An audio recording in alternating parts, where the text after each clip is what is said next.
दोस्तों नमस्कार, मैं हूं आपका दोस्त सका में जुहानी। आप देख रहे हैं जुहानी टॉक्स और सीधे बात करते हैं, सिंपल सी बात करते हैं जो कि हमने रात में और आज सवेरे मैंने कॉल दिया था आपको कि यस भैया कल की डेट में दिवाली का आप उसके बाद में पटाखा जाने दीजिए।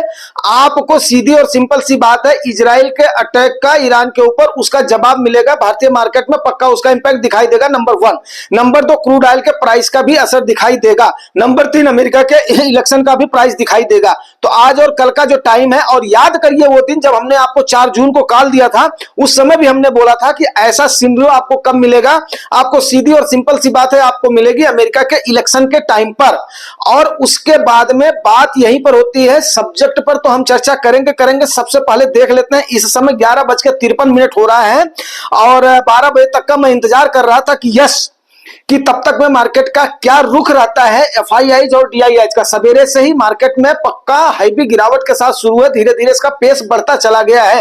अभी थोड़ा सा करेक्शन दिख रहा है, लेकिन कितना भी करेक्शन हो जाए, आज के टाइम पर जैसा कि आप देख पा रहे हैं, हर इंडाइसेस में जब गिरावट होती है और ठीक ठाक मिल जाती है, जो लेवल हमने आपको बताया था 23,800 का लेवल, तो इस समय आपकी मार्केट 23,859 पे चल रही है। और इंडाइसेस में देखिए तो निफ्टी आपका 444 पॉइंट का हैवी फॉल हुआ है, 1.83%। ये 0.2% पर जाकर के रुक सकता है, 1.5% पर पक्का रुक सकता है।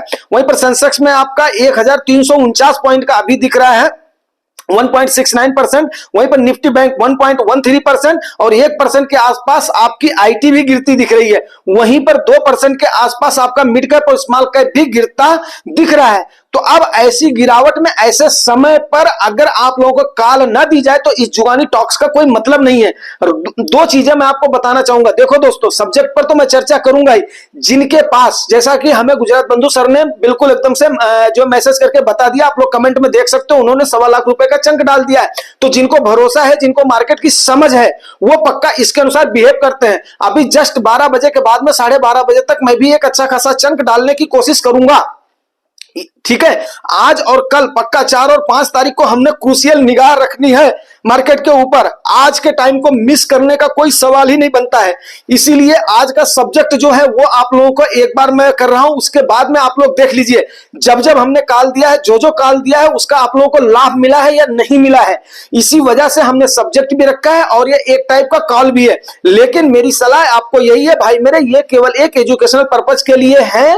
अगर आपको अपना पैसा सोच समझ करके अपने रिसर्च के मुताबिक लगाइए, नहीं तो अपने नजदीकी फाइनेंशियल एडवाइजर से उसका सलाह लीजिए। नंबर 2, अब सबसे पहली बात कर लेते हैं सब्जेक्ट की। देखिए, एक हमारे बहुत ही पुराने और अच्छे मित्र जो है सब्सक्राइबर जो है धनंजय सर का आया है, जो कि उनका भी काफी एक्साई आ रहा है और उनको दिखता था, और वो भी मेरे ख्याल से अब क्या बताऊं कि हाँ, वो थोड़ा सा एजेड भी है, लेकिन वो ऐसे समय पे आ गए हैं कि जब ऐसे समय पर उन्होंने मार्केट में एंट्री बनाई है, जब मार्केट उस समय लोग रिटर्न देख करके आते थे। लेकिन कोई बात नहीं धनंजय सर, आपका अगर माइनस में भी दिखता है तो आपको परेशान होने की जरूरत नहीं, आपको बीपी बढ़ाने की जरूरत नहीं है। ये मार्केट कंसोलिडेट करेगी, कंसोलिडेट के बाद में जितना नीचे गई है, इसका कुशन लेकर के आपको हमेशा हमने बताया हुआ है, उतना तो अप जाना ही जाना है। तो अगर 8% आपकी मार्केट यहां से गई है तो 26,000 का 8% आप कर दीजिए। आज जब भी इसका कंसोलिडेशन का फेज खत्म होगा, ये तो नहीं कोई प्रेडिक्ट कर सकता है कि कब तक इसका कंसोलिडेशन का फेज रहेगा। ये मान करके चलिए वहां से 8% 10% का कुछ, ये 8% तो कवर करेगी जितनी गिरावट हुई है। उसके बाद में आपका ये लेकर के, और एफआईआईज की ठीक है सेलिंग हुई है, एफआईआईज की कोई बात नहीं, लेकिन डीआईआईज ने इसको संभाला है और हम लोग अभी भी तैयार बैठे हुए हैं। इसीलिए हम लोग अभी तो हमारे सेफ्टी फंड का तो मतलब ही नहीं आया है छेड़ने का। अभी तो हम केवल अपॉर्चुनिटी को लेकर के बैठे हुए हैं। और उसके बाद में लॉस देखो भाई, 2 ही चीजें हैं, आपको टाइम तो देना पड़ेगा, राइट टाइम पर एंट्री करनी पड़ेगी, या एसआईपी का सहारा लेना पड़ेगा, या बाय एंड डिप का सहारा। जो इन चीजों को लेते हैं उनको थोड़ा सा पेन कम होता है। ये चीज मैं बार बार बोलता हूं। आप लोगों को लगता होगा यस यार जुगानी भैया रोकते रहते, इसीलिए मैं रोकता हूं आप लोगों को, इसीलिए रोकता हूं कि यस अपने हाथ में रखो, कैश रखो, एसआईपी के मोड से जाने दो, बाय एंड डिप करो, फिर वेट एंड वॉच करो। कितनी बार मैंने शेर का आपको एग्जांपल दिया है, कितनी बार मैंने बिल्ली का एग्जांपल दिया है कि मार्केट में हमेशा आपको उस लिहाज से घात लगा करके बैठना है, सांस को रोक करके बैठना है, ठीक है ना। जैसे मैंने कितनी बार बोला है, नवत नवत बहुत है नव चीता चोर कमान, एग्जाम्पल दिया है ना, तो हमने झुकना पड़ता है, जितना ही झुकेंगे उतना ही तगड़ा वार होगा। तो आज का समय आपका ऐसा है कि यस, अगर हर इंडाइसेस में फॉल है और हमें 23,800 का लेवल दिखाई दे रहा है, तो अभी उसके बाद में 23,200 का लेवल हमने 4 जून को देखा था, तो हम बड़े ही भाग्यशाली होंगे अगर हम 4 जून के लेवल पर जाते हैं। हम तो उसका भी इंतजार करेंगे कि हमें 23,200 का लेवल मिल जाए, ठीक है। लेकिन वहां तक 23,800 के सपोर्ट को तोड़ना मार्केट के लिए तो थोड़ा सा मतलब जो है बहुत ही मुश्किल होगा, क्योंकि यहां पर बुल्स जो है रोकने की कोशिश करेंगे पोजीशन को, बट जो है बियर्स भी हावी होने की कोशिश करेंगे। हमने उससे परे करना है। अब उसके बाद में देख लेते हैं, कुछ बातों की चर्चा कर लिए, आपको कॉल हो गई, कॉल होने के बाद में आपको अभी देख लेते हैं सुपर रिच बनना है तो आसान है। तो उसके बाद में क्या करना है, सीधी सी बात है, आपने इमरजेंसी फंड को अपने नहीं छेड़ना, जो कि मैं आपको बोलता हूं, चाहे आपका 10,000 रुपए का खर्चा, चाहे 25,000 का खर्चा, चाहे 50,000 रुपए पर मंथ का खर्चा है, आपका 6 महीने का खर्चा आपके पास हो, इसको किसी भी कीमत पर कभी भी लालच में आकर के नहीं करना। इससे क्या होती है, आपके अंदर एक ताकत बूस्ट रहती है कि यस यार, कभी भी मेरा भेजा खराब हो तो नहीं करूंगा 6 महीने काम, जाओ भैया नहीं करूंगा 2 महीने काम, जो करना होगा उसके बाद में जो है मेरा कर लेना।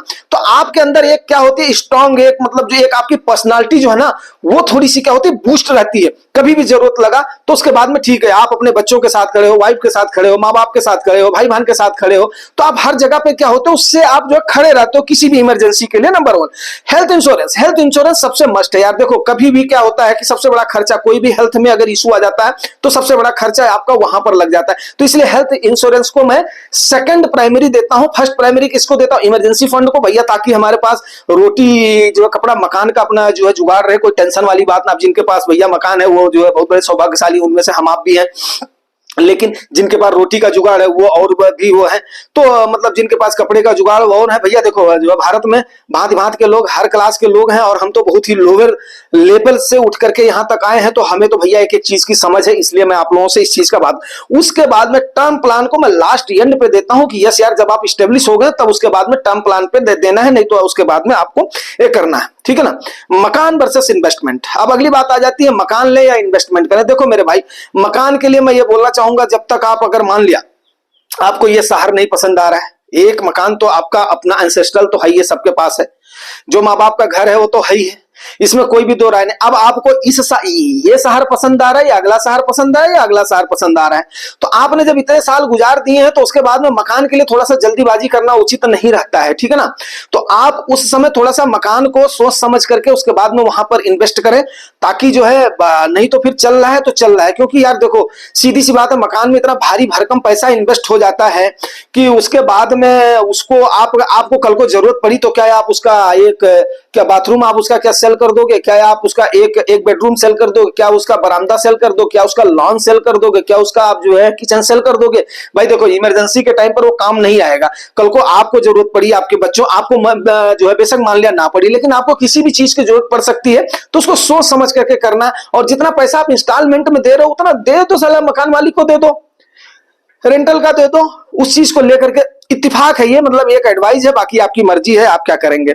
अगला आप तो मेरे हिसाब से इन्वेस्टमेंट आपका जरूरी है, ठीक है ना, इन्वेस्टमेंट आपका जरूरी है। अगर आप वहां पर इन्वेस्ट करो, खास करके जो नए लड़के हैं ना, अगर आप इन्वेस्ट कर रहे हो तो मेरे ख्याल से वो वन ऑफ द बेस्ट आपका चुनाव है, क्योंकि आप उसके साथ अपने जॉब का भी प्रेफरेंस कर लेते हो। उसके बाद में हो सकता है आपका माहौल, वहां का एटमॉस्फेयर आपको ना सूट आए, ना रास आए, वर्किंग माहौल ना रास आए, कंपनी ना रास आए, या काम करने का ना रास आए, आपने वहां से किसी कारण बस किसी और शहर में जाना चाह रहे हो, तो आपको टेंशन नहीं रहेगी यार इसका जो है केयर टेकर कौन करेगा, उसके इसका लॉस कौन करेगा, इसका फलान कौन करेगा, ढमाक कौन करेगा, उससे आप फ्री रहोगे। अगला आ जाता है गोल्ड वर्सेस गोल्ड। गोल्ड के लिए देखो भाई मैं बार बार बोलता हूं, ये एक गुड हेज है। गुड हेज क्यों है, दो चीजों पर गोल्ड आपका हेज करता है, ठीक है ना। आपको हमने बताया हुआ था यार, देखो आपका एक तो जीडीपी और दूसरा आपका इन्फ्लेशन, दो चीजों पर आपको मिनिमम इतना तो मिलना ही चाहिए। तो आपको भी मैं एक बात बताऊं कि गोल्ड पर आपको रिटर्न जो है ना 7-8, कोई ये बोलता रहे मेरे को 10%, 12%, 14% गोल्ड पे मिल जाता है, लेकिन मैं उस चीज को इत्तेफाक नहीं रखता हूं यार। सीधी और सिंपल सी बात है, गोल्ड आपका 7-8% ही उतना ही रिटर्न देता है जितना कि आपकी मार्केट देती है। उसके बाद में आपका गोल्ड जो आपका डिफ्लेशन होता है, आपके करेंसी में डिफ्लेशन होता है डॉलर के अगेंस्ट, उसको हेज करता है। तो दोनों को मिलाकर के वहां पर आपका जो डिप्रिसिएट होती है वैल्यू आपके डॉलर की, डिप्रिसिएट ही मान लीजिए डॉलर के अगेंस्ट में। क्योंकि आप देखिए दोस्तों, मैं आपको एक बात बताऊं कि मुझे वो येरा याद है जब मुझे जो है 2000 जब यंग एज में होता था, तो मुझे डॉलर का उस समय जो है करेंसी कहीं पर मैं बाहर जो है अपना काम कर रहा था तो मुझे मिला था। उस समय 40, 39, 38 यही था। अब आज देखिए आपका डॉलर जो है 85 रुपए पहुंच गया है। तो वो मतलब जो है डॉलर के मुकाबले देखो रुपीज का डिप्रिसिएट हुआ तो हर साल 2-3% तो पक्का है आपका रुपया डिप्रिसिएट। मैं जो देख रहा हूँ मेरा जो अपना तजुर्बा है उसके मुताबिक देखो यार मैं भी 50 साल का हो गया हूँ।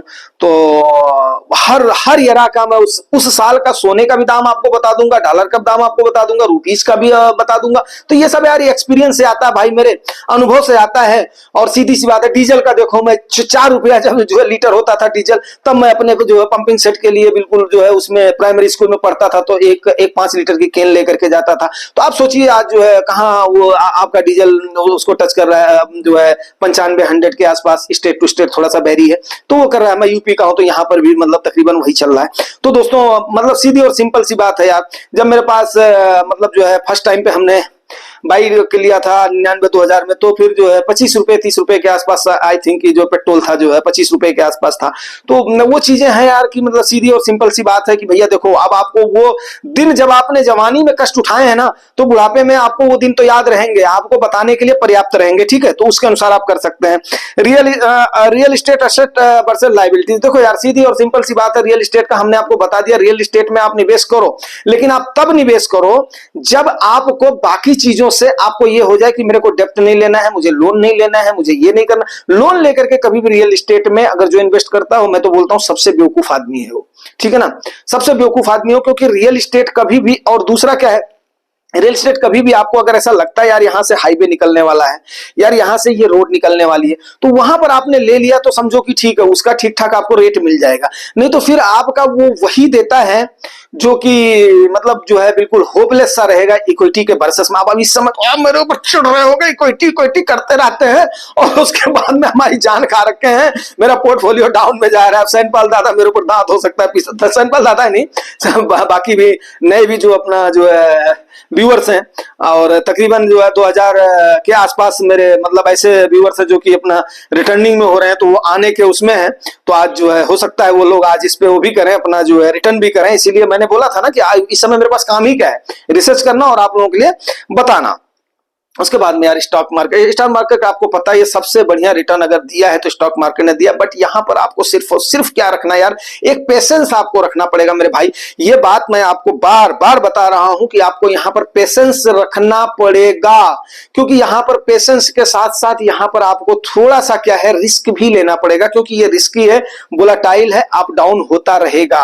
अब आप देख लीजिए जो लोग मेरे साथ मार्च से जुड़े हुए हैं उनको मैं बार बार नवंबर तक के सिनेरियो को कर दिया था, क्योंकि ये देखो भाई 3 चीजें यहां पर जरूरी होती हैं। इसीलिए मैं बार बार बोलता हूं नॉलेज किसके पास है, आपके फंड मैनेजर के पास है। इसलिए हमने फंड मैनेजर का सहारा लेना पड़ा। मैं कभी भी पर्टिकुलर स्टॉक को तो रिकमेंड करता ही नहीं भाई, इसलिए नहीं रिकमेंड करता हूं। देखो भाई ट्रेडिंग में आप देख लो कितना लोगों का नुकसान हो जाता है। ट्रेडिंग में आप मान करके चलो कि मेरे पास जो आंकड़ा है 56,000 करोड़ का लॉस इंट्राडे ट्रेडिंग में हर मंथ का हो जाता है। अब हमारे पास 23 से 25,000 करोड़ रुपए की हर महीने की अगर एसआईपी आ रही है तो 56,000 करोड़ रुपए का ये हो जा रहा है। 28 मान करके चलो, मेरे ख्याल से अभी जो है अब ज्यादा हो गया होगा। तो जितना हमारे एनएससी का जो हमारा वो आ रहा है, इनफ्लो आ रहा है पर मंथ का, उसका डबल तो ये लोग कहां पर इंट्राडे में भैया जो है डुबा दे रहे हैं। एफएनओ का सेबी का आंकड़ा है कि भाई 93% लोग एफएनओ में नुकसान कर देते हैं। अब मुझे समझ में नहीं आता है कि लोग ऐसी गैम्बलिंग जैसी चीज इसको क्यों बना दिए हैं। अगर आप इसको कमाई का जरिया बनाओगे तो आपको कमाई करके देगा, अगर आप इसको जुआ का अड्डा बनाओगे तो आपको जुआ बना करके देगा। अभी आपके ऊपर डिपेंड करता है कि दोस्तों आप क्या करते हो। अब ये आपके ऊपर डिपेंड करता है कि आप जुगाई टॉक्स पर भरोसा करते हो या नहीं करते हो। आप ज्यादा नहीं, जनवरी से लेकर के यहां तक कि अगर सारे वीडियोज को आप देखोगे तो आपको हर चीज फैक्ट एंड फिगर, हाँ कुछ वीडियो ऐसे हैं जो कि उस सिनेरियो के ऊपर होंगे, कुछ अपना मोटिवेशनल होंगे, लेकिन बहुत सारे ऐसे मिलेंगे जो वहां से लेकर के आपको नवंबर तक का सिनेरियो आपको बिल्कुल क्लियर कर दिए हैं। अपने इलेक्शन का टाइम याद करो, मैं बार बार यूएस इलेक्शन का नाम ले रहा था। अपने इसका टाइम का नाम लो, मैं बार बार उन चीजों का नाम ले रहा था। आप कितनी बार मैंने बोला भैया 23,800 पर जाने के लिए 23,800 कब जाएगी, जब आपका यूएस का सिनेरियो आ जाता है। अगर यूएस का सिनेरियो थोड़ा सा गड़बड़ होता है तब हम 23,200 का आंकड़ा छू पाएंगे, नहीं तो इंडियन मार्केट का हाल उतना बुरा नहीं है मेरे भाई। क्योंकि ऑटो सेक्टर का देख लो, रिजल्ट बिल्कुल ठीक ठाक आया है, मतलब बहुत अच्छा तो नहीं आया है लेकिन ठीक ठाक आया, कम से कम वही यार। हम क्या है ना, सारी हम में बेईमानी हो फिर भी दिल है हिंदुस्तानी, मतलब जो है क्योंकि हमारा भैया देखो 30 त्योहारों में कम से कम उन्होंने इतना सेल तो कर ही लिया ऑफर साफर दे करके कि उनके रिजल्ट थोड़े से अक्टूबर के ठीक ठाक आ गए हैं। बात मेरी आप समझ रहे हैं? तो मतलब हमारे हिंदुस्तान में इतनी सारी मतलब विविधताएं हैं, इतने सारे मतलब क्या बोलते हैं रंग जिसको बोलते हैं ना, चाहे वो जो त्योहारों के रंग हो, चाहे वो कल्चरल रंग हो, चाहे वो हमारी जोग्राफिकल रंग हो। तो आप लोग भी सोच रहे हो कि यार ये मार्केट में इतनी सारी गिरावट हो रही है, इतने लाइट मोड में क्यों? भैया देखो सीधी सी बात है, मेरे को तो गिरावट से मजा आता है। आज हमें मतलब एक लेवल ऐसा मिला कि जहां पर हम चंक डाल सकते हैं और अपने व्यूअर्स और सब्सक्राइबर को सचेत कर सकते हैं। तो वीडियो मेरा 1 से सवा बजे तक नहीं तो जो है 1:30 बजे तक आपको मिल जाएगा। सफिशियंट टाइम रहेगा आपके पास 1.5 घंटे का। अगर आप 3 बजने में 5 मिनट पहले भी अगर आप डायरेक्ट उससे कर रहे हो तो आपकी एनएबी आज की मिलेगी। कोशिश करना कि फटाफट फटाफट अभी सीधी सी बात है, जिनको जिनके पास चंक है वो लेट नहीं करना, इंतजार नहीं करना और गिरेगी तो डालूंगा और गिरेगी तो डालूंगा, क्योंकि आपको आरएसआई का सब को होता नहीं, रेजिस्टेंस कहां पर है, सपोर्ट कहां पर है, फिर उसके बाद में क्या, उन चीजों का आपको आकलन नहीं होता है। तो ये छोटे इन्फ्लुएंसर्स आपको बहुत ज्यादा इन्फ्लुएंस करते हैं यार, और आपको तो शुक्रगुजार होना चाहिए कि आपके पास जुगानी टॉक जैसा मंच है और जुगानी भैया आपके साथ है। तो thank you very much, thank you.